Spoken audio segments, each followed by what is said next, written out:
Buenos días con todos. En esta nueva presentación de filosofía de la historia, vamos a hablar de Friedrich Schiller, un poeta alemán, también filósofo, que contribuyó mucho al desarrollo de esta temática. Vamos a pasar a comentar acerca de este gran personaje, ¿eh? Muy bien. Eh, ¿Quién fue Friedrich Schiller, no? Primero comenzaremos con una breve de mención, ¿no? Junto Johann Wolfgang Goethe es uno de los más grandes representantes de la cultura alemana. Nació, como vemos ahí, en 1759 y falleció en 1805. Y bueno, principalmente es conocido como literato por varias y geniales obras de teatro, ¿no? Los Bandidos, Guillermo Tell, Don Carlos. Pero también tiene una profundísima obra filosófica, influenciada por Kant, ¿no? Que es algo así como su referente, su mentor. Obras como las cartas sobre la educación estética del hombre, o trabajos de Stern, pues ingenuo y pues especial. Y en este caso nos vamos a centrar en su pequeña obra, Filosofía de la Historia. Esta obra tiene una historia muy interesante que cuenta Safransky en la biografía de Schiller. Eh, Llega a Viena, ¿no? En 1789 y su primera elección justamente versa sobre la historia y sí, iba bastante humilde, ¿no? A hacer su clase y la anécdota que se cuenta es que hay tantas personas que es la sala donde iba a darse esta lección está completamente abarrotada y deciden trasladarse, ¿no? A una sala más grande, más amplia, ¿no? Para dar cabida a todos los oyentes. Y la escena es de un mar de gente, ¿no? Que digamos, se desplaza de un lugar a otro. Un montón de personas, ¿no? Y digamos, detrás lo acompaña el filósofo Reinhold, y junto a Schiller, los dos se encaminan hacia tal lugar, ¿no? Y bueno, ahí ya después de unas cuantas palabras, Schiller puede comenzar un discurso que marca época, ¿no? Un discurso muy influyente, bastante popular y comentado en su momento, ¿no? Y que también el día de hoy vamos a referir. Muy bien. En esta lección inaugural, ¿no? De Filosofía de la Historia, que tiene un título, es algo así como, ¿para qué sirve la historia? ¿Cuál es la finalidad de la historia? ¿Sí? Eh, este, este, este libro, ¿sí? Bueno, esta lección inaugural, pues, ¿no? Sí, a ver, el título con la que se presenta la lección es ¿a qué se llama y con qué fin se estudia la historia universal? ¿Sí? Comienza Schiller con una distinción acerca de lo que él llama los ganapanes y la cabeza filosófica. El término ganapán significa algo así como aquel académico que solamente está ahí por un interés mundano. Estudia, memoriza, sabe su tema, pero no tiene un verdadero espíritu para dedicarse al tema. Está movido por intereses más pedestres, más inmediatos, ¿no? Y todo estudio profundo le resulta un esfuerzo, pues, que lo cansa muchísimo, ¿no? En cambio, Schiller lo contrasta con la cabeza filosófica, con el genio, ¿no? Digamos, el hombre que puede enlazar ideas, que puede ver el todo y que siempre puede pensar a profundidad nuevas formas, nuevos caminos, ¿no? Y justamente eso es lo que va a hacer en esta lección inaugural, ¿no? Eh, insuflar el espíritu filosófico en el campo de la historia, darle a la historia el enfoque desde la razón, desde la filosofía, ¿no? Y es por ese motivo que su texto pues viene a ser una pieza fundamental en la composición de la filosofía de la historia que va de Kant hacia Hegel, ¿no? Y donde hay entre ambos una gran cantidad de pensadores muy interesantes, y en este caso mencionamos a Schiller, ¿no? Yo acá es esta pequeña parte del texto donde justamente nos da la idea de lo que es la historia. Dice, fecundo y creativamente amplio es el territorio que abarca la historia. Dentro de su círculo se halla todo el mundo moral. La historia ha acompañado al hombre a lo largo de todas las opciones que ha vivido y a lo largo de todas las posibles formas de opinión, a través de su locura y de su prudencia, de su empoderamiento y de su perfección. Todo aquello que el hombre se ha apropiado así como de todo lo que éste le ha aportado, tiene ella que rendir cuentas. No hay ninguno entre todos vosotros a quien la historia no tenga algo importante que decir. Más aún, todos los diversos caminos de vuestro futuro destino se enlacen en alguna parte con ella. Empero, un destino común comparten además todos de parecida manera, el que conlleva como hombres por el mundo, perfeccionarse en totales, y para el hombre habla precisamente la historia, ¿no? Así es como introduce ya el tema de la historia en la lección, ¿no? Después de la distinción dicha. Historia es omnipresente, está en todos lados. La historia lo abarca todo, ¿no? Es algo así como un gran contenedor de todo aquello que ha hecho el hombre, todo aquello que el hombre ha realizado, pues, ¿no?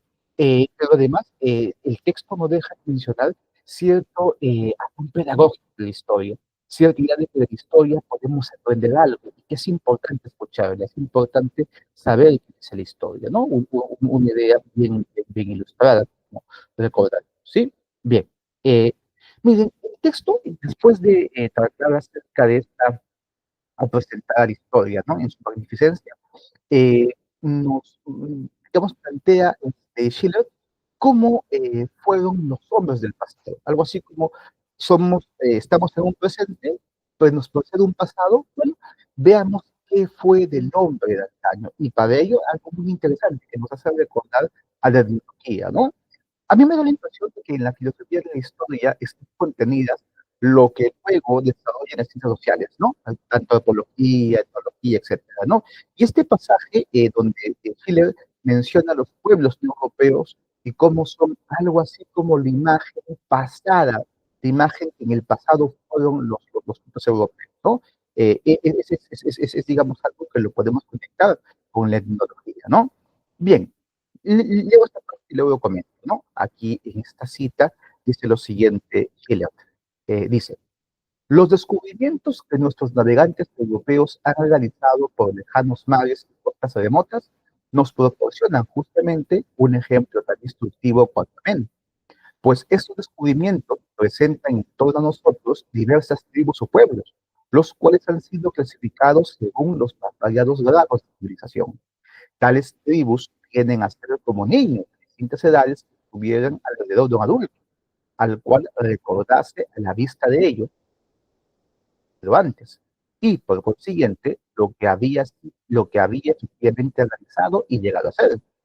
Parece como si una sabia mano nos hubiera reservado estas bárbaras tribus, para que pudiéramos contemplarlas a partir del momento en que nuestra propia cultura había avanzado y madurado lo suficiente, de suerte que pudiéramos extraer un provechoso empleo para nosotros mismos y pudiésemos asimismo restablecer nuevamente, gracias a ejemplos, el perdido origen de nuestra sociedad.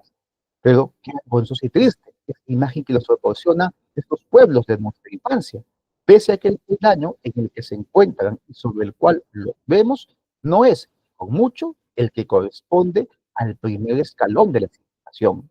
El hombre comenzó todavía más abiertamente. Nos encontramos ahora con tribus constituidas con pueblos en cuerpos políticos.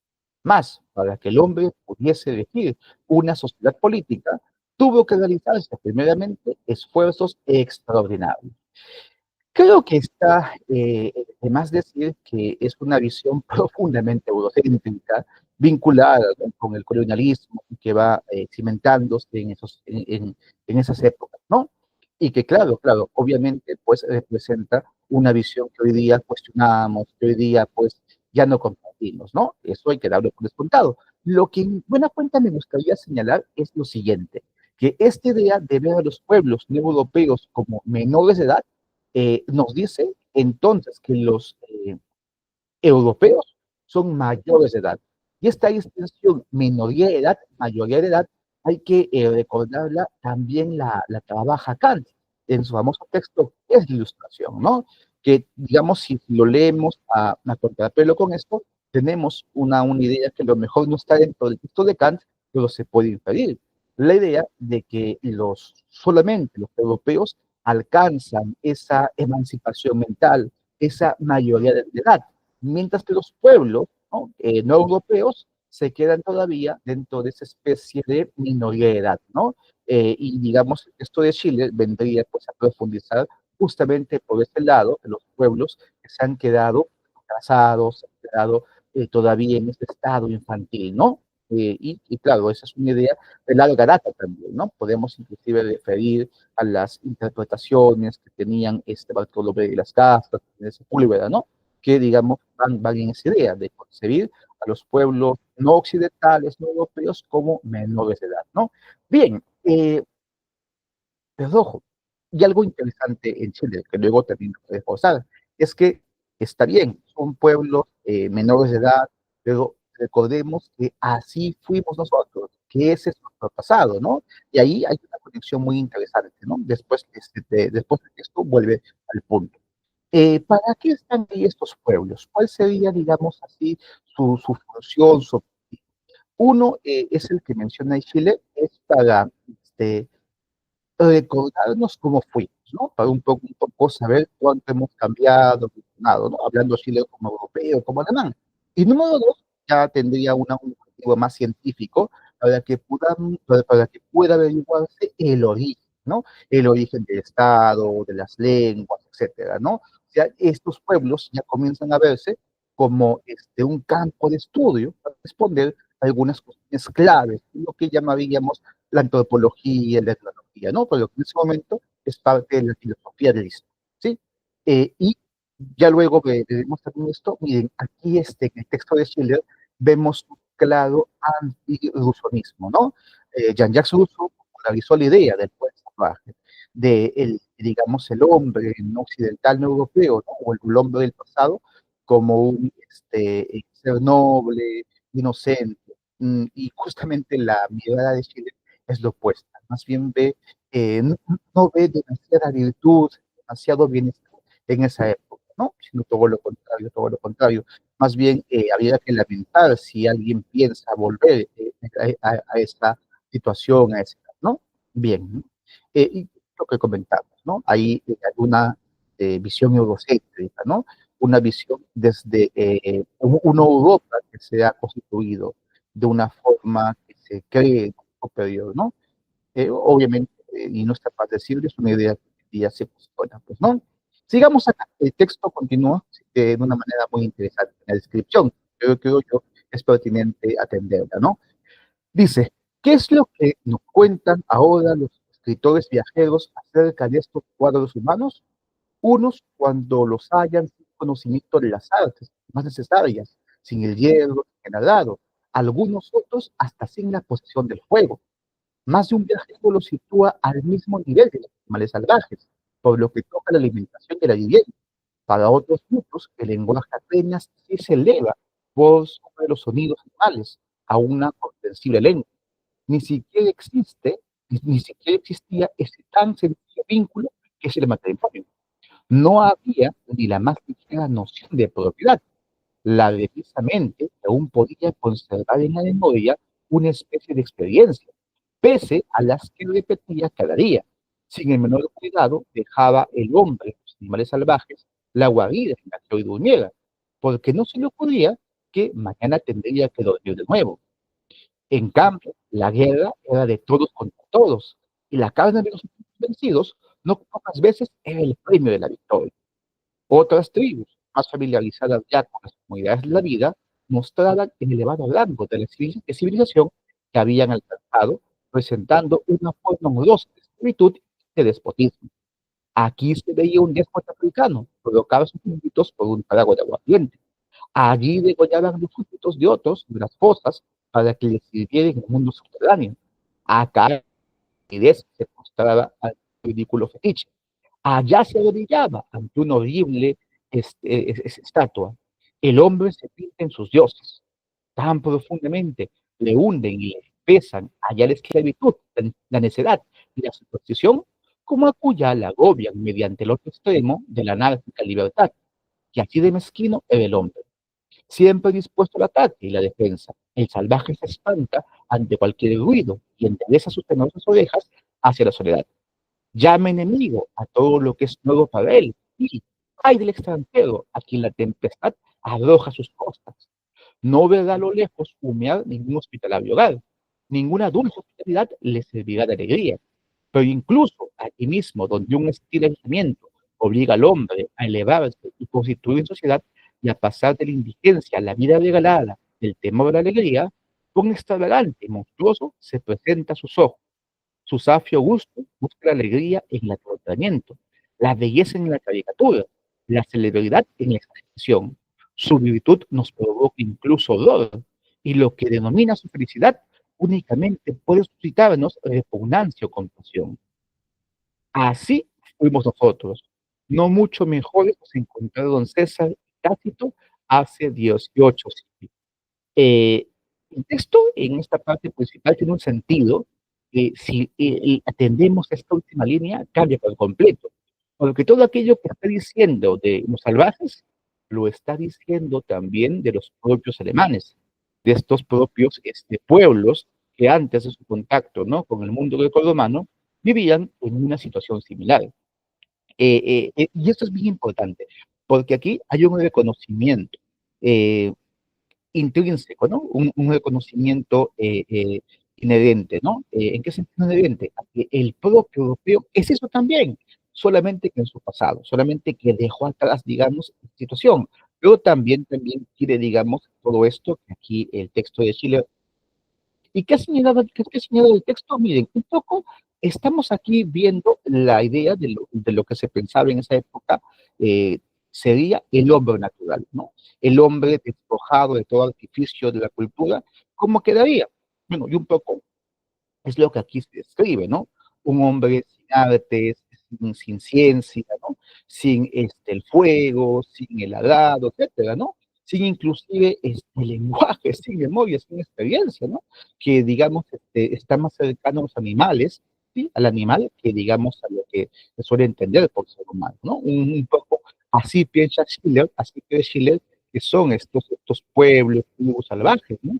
Viviendo de una forma, pues, completamente ruda, completamente primitiva, pues, ¿no? Bueno, ese sería, digamos, el estadio más, entre comillas, bajo, pues, ¿no? Que luego irían superándose por estadios como el despotismo, la esclavitud, etcétera, ¿no?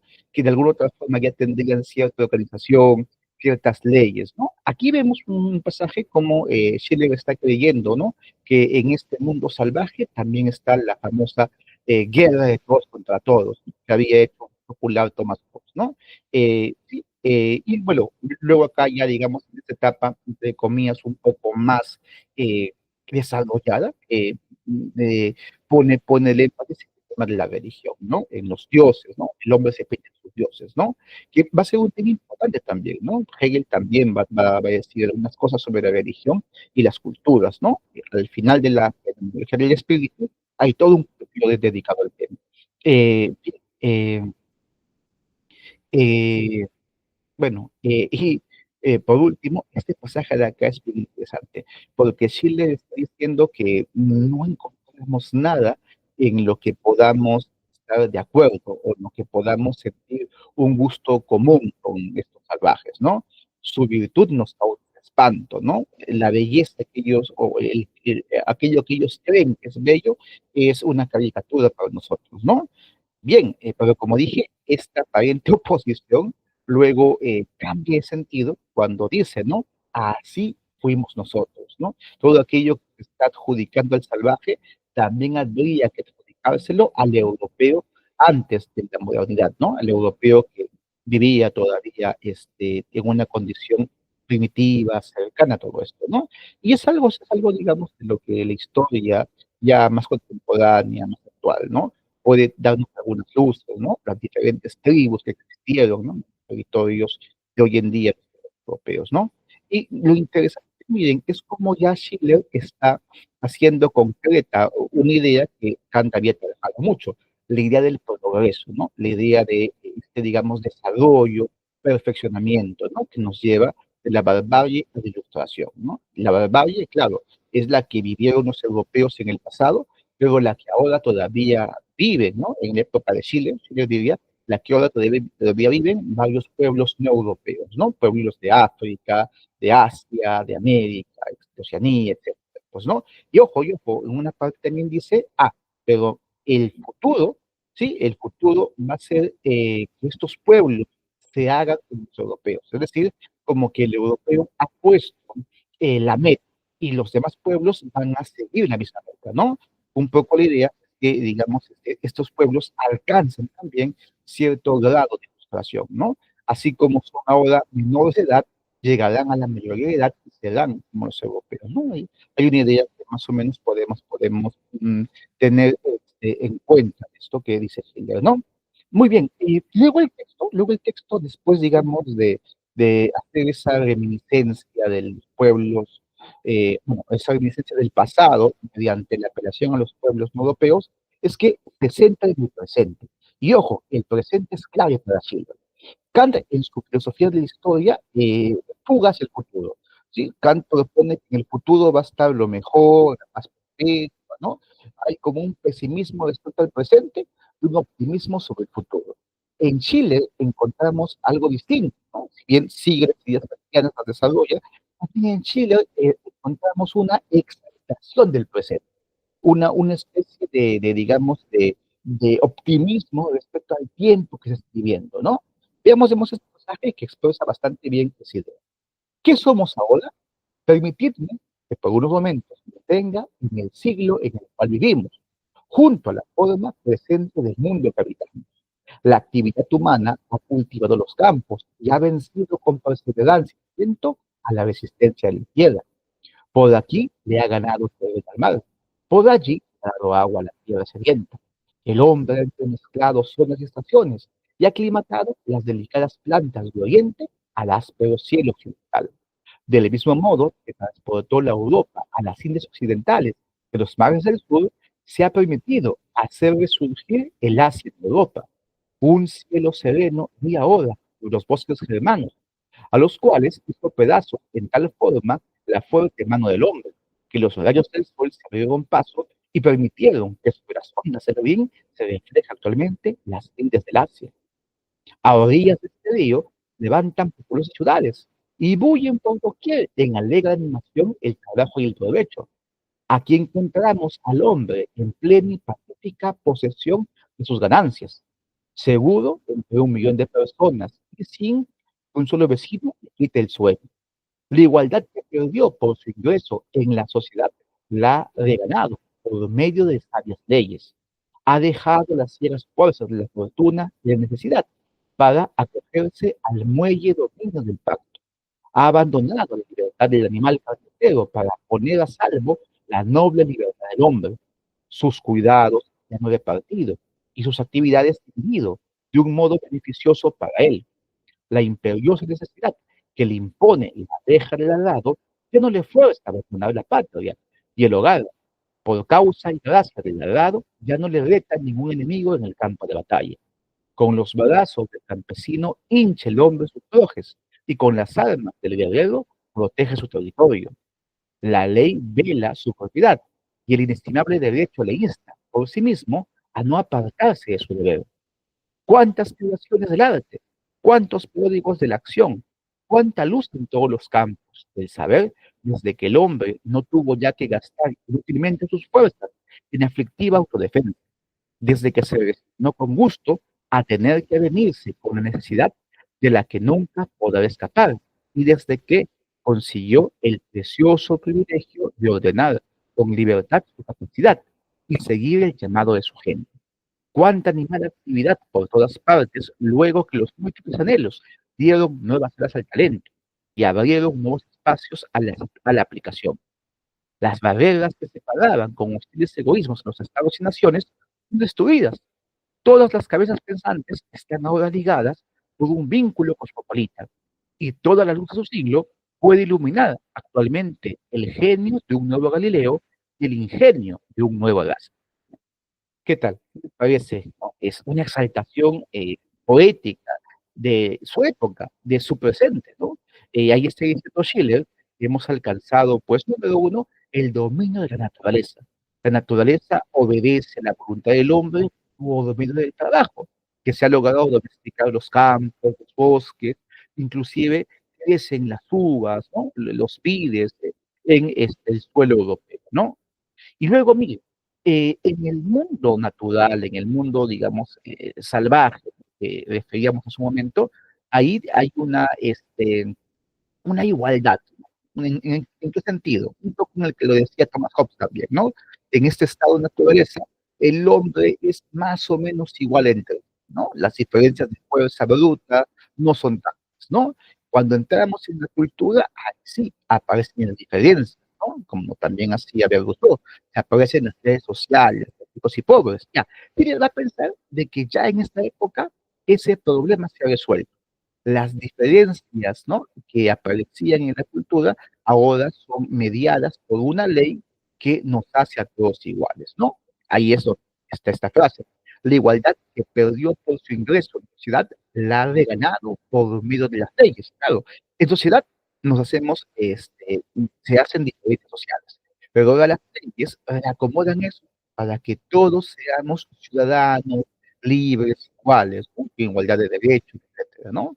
Todo, digamos, el tema ilustrado, ¿sí? Está de por medio en esta comprensión que tiene Chile, ¿no?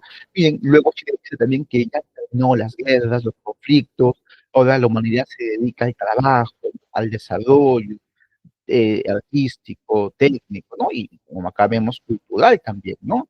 Miren, esto lo dice Chile en el año 1789, ¿no?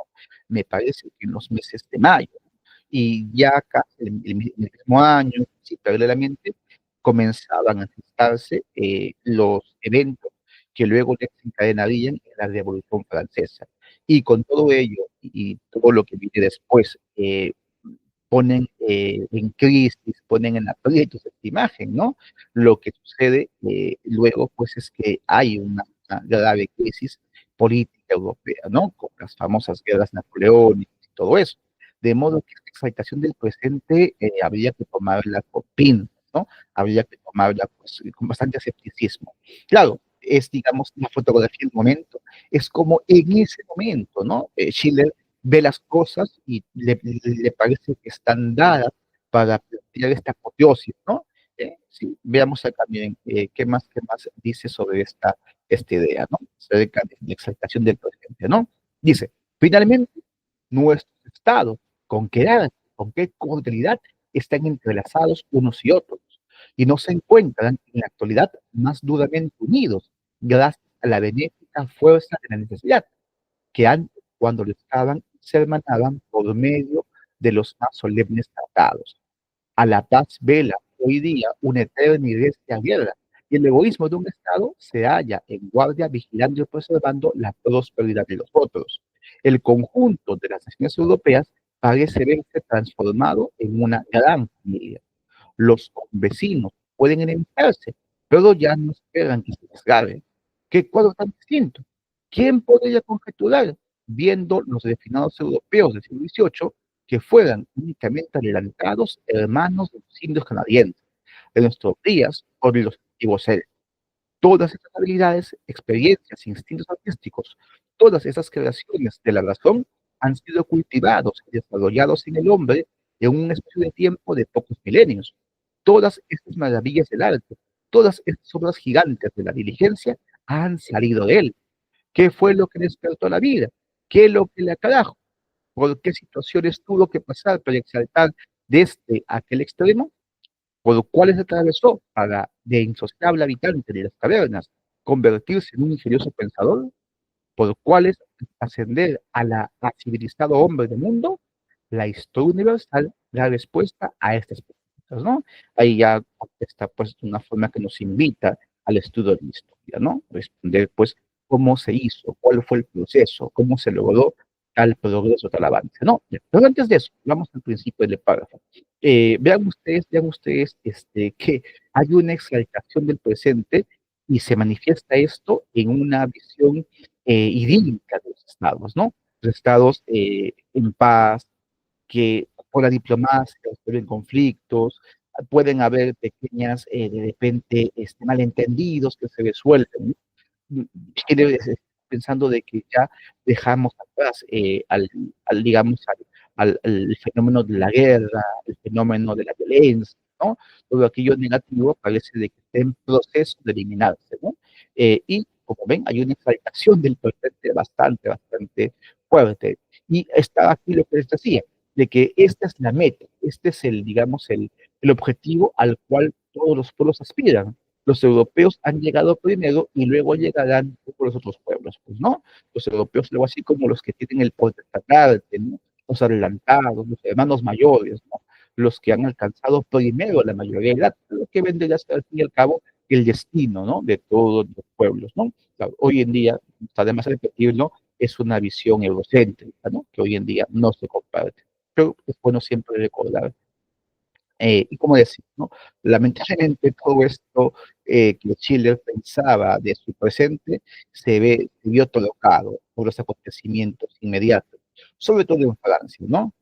Bien, bueno, ahí digamos, Hegel, sí puede decirse que Hegel sigue a Schiller en una exaltación de la plenitud de los tiempos, ¿no?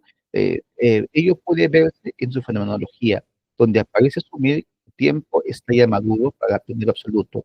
Sí, hay algo de eso en Hegel. Hegel también compartiría este entusiasmo, ¿no? Pero con una diferencia importante, y es que Hegel asume la negatividad, asume los acontecimientos trágicos, funestos de la historia como parte de un proceso que al fin y al cabo va a resultar bien, va a resultar en algo positivo, en algo óptimo, ¿no?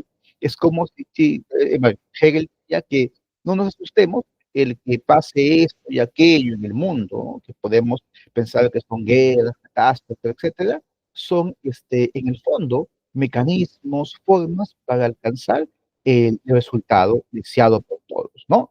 Vendría a ser con su dialéctica Hegel, con la dialéctica que Hegel encuentra en los procesos, con la dialéctica, un modo para acomodar todos estos elementos que podríamos pensar son ajenos, contrarios al plan de la historia, ¿no? Ahí todo está, digamos, la astucia que Hegel plantea en la historia, ¿no? La astucia de la razón, como se dirá después. Bien, mire, después de este pasaje donde exalta el presente Schiller, hace una especie de digresión recordando los puntos más importantes de la historia europea, ¿no? La Edad Media, y ahí queda como ilustrado una visión crítica de la Edad Media, ¿no? Una visión que comparte el juicio de los ilustrados que ven este periodo bajo la óptica del oscurantismo, pues, ¿no? Menciona sobre todo a Martin Luther, ¿no? Como el gran personaje que permite salir, ¿no? Y bueno, digamos, la constitución de los estados europeos, ¿no? Y digamos que luego de el texto va a hablar ya de otra cosa. En el video introductorio decimos que, claro, la filosofía de la historia puede entenderse como especulación acerca del destino histórico del hombre, sí, es un poco lo que hemos visto aquí en el texto de Schiller, pero también la historia puede entenderse como una reflexión acerca de la ciencia histórica, ¿no? La filosofía de la historia puede entenderse como una reflexión acerca de la ciencia histórica. Es un poco lo que luego Schiller hace, ¿no? En uno de los aportes también bastante lúcidos, bastante importantes de este texto, ¿no? Número uno, Schiller va a notar lo siguiente, ¿no? A ver, ¿cuáles son las condiciones para la historia? ¿En qué se basa la historia, no? Y un poco leo este resumen, ¿no? La fuente de la historia es la tradición, y el órgano de la tradición es el lenguaje.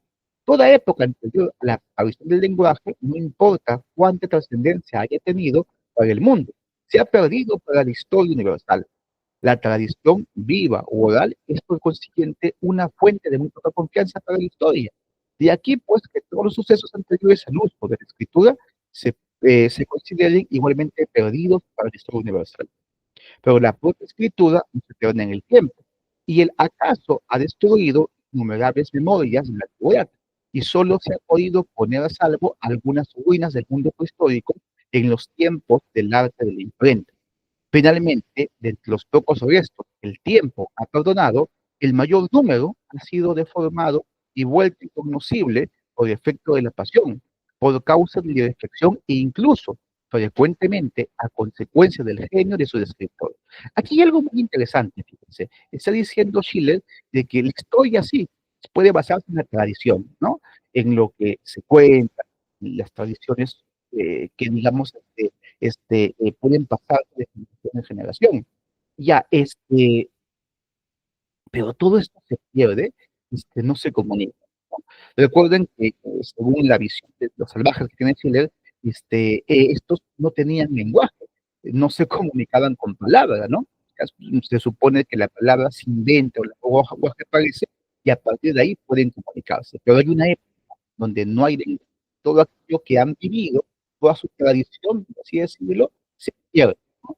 Muy bien. Luego viene el lenguaje, ¿no? Y el lenguaje ya se puede pasar de generación en generación, pero siempre hay algo que se pierde, siempre hay algo que no queda grabado, ¿no? El lenguaje siempre es algo que es bastante débil cuando se aleja de generación en generación, ¿no?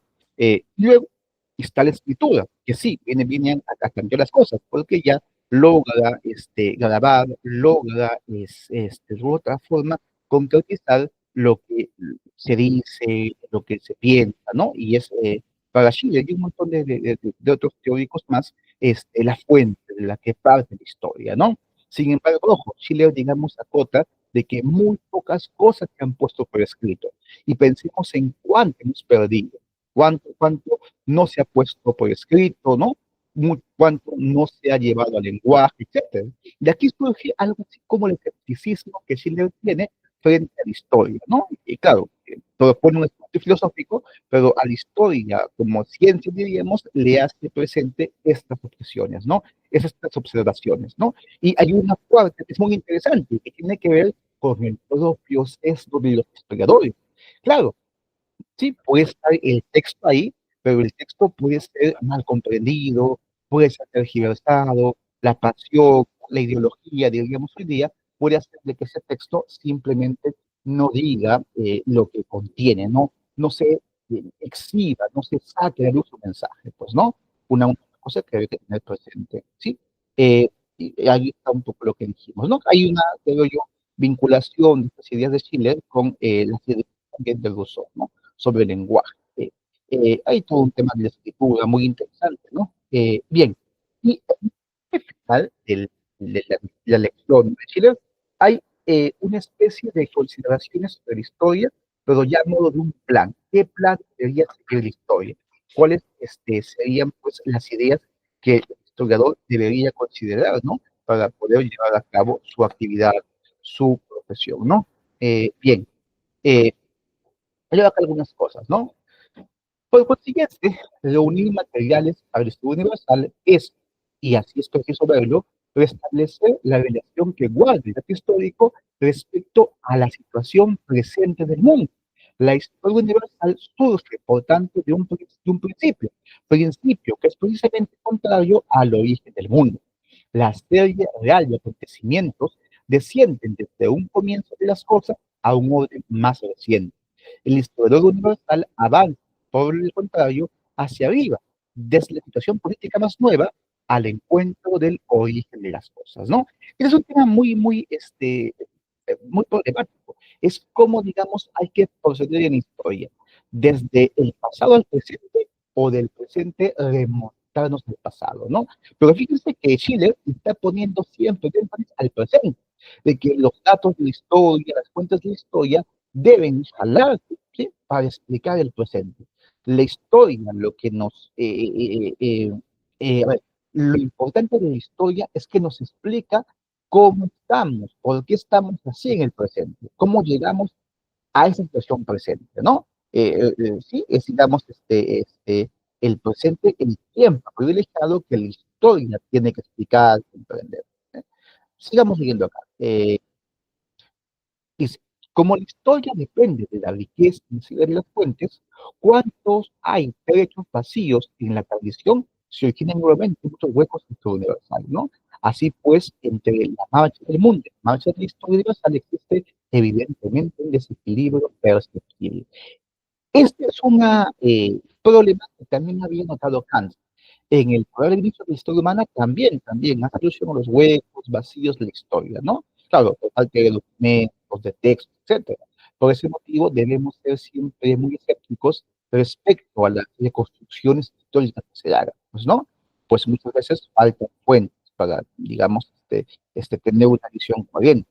Eh, es por ese motivo que aquí Schiller establece una diferencia entre la marcha del mundo y la marcha de la historia. La marcha del mundo, digamos así, vendría a ser el proceso real de la historia, ¿no? La historia como una realidad, como se dan efectivamente las cosas. Y la marcha de la historia universal es cómo captamos con la historia como ciencia, ¿sí? Los acontecimientos históricos, ¿no? Y obviamente, ¿no? Una, digamos, es coherente, es como un río que fluye, ¿no? De forma continua y permanente, pero la historia como ciencia no capta eso, ¿no? Le faltan elementos, datos, fuentes para captar eso. Lo vislumbra de poco, de sector en sector, de parte en parte, ¿no? Muy bien. Veamos este último pasaje, ¿no? Y luego hay un pasaje más que quiero compartir también. Por consiguiente, viene entonces en su ayuda el espíritu filosófico, y en tanto que encadena esos fragmentos por medio de artificios eslabones, eleva el agregado a sistema a una totalidad por completo racional y coherente.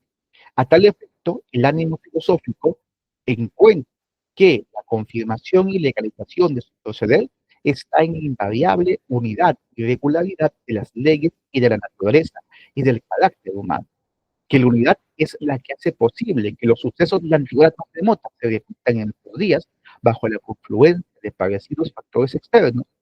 De aquí, pues, que de los fenómenos más recientes que están en el círculo de su observación se pueden extraer algunas conclusiones y se puede obtener y esparcir alguna luz sobre aquellos otros que se pierden hacia atrás en un tiempo sin historia.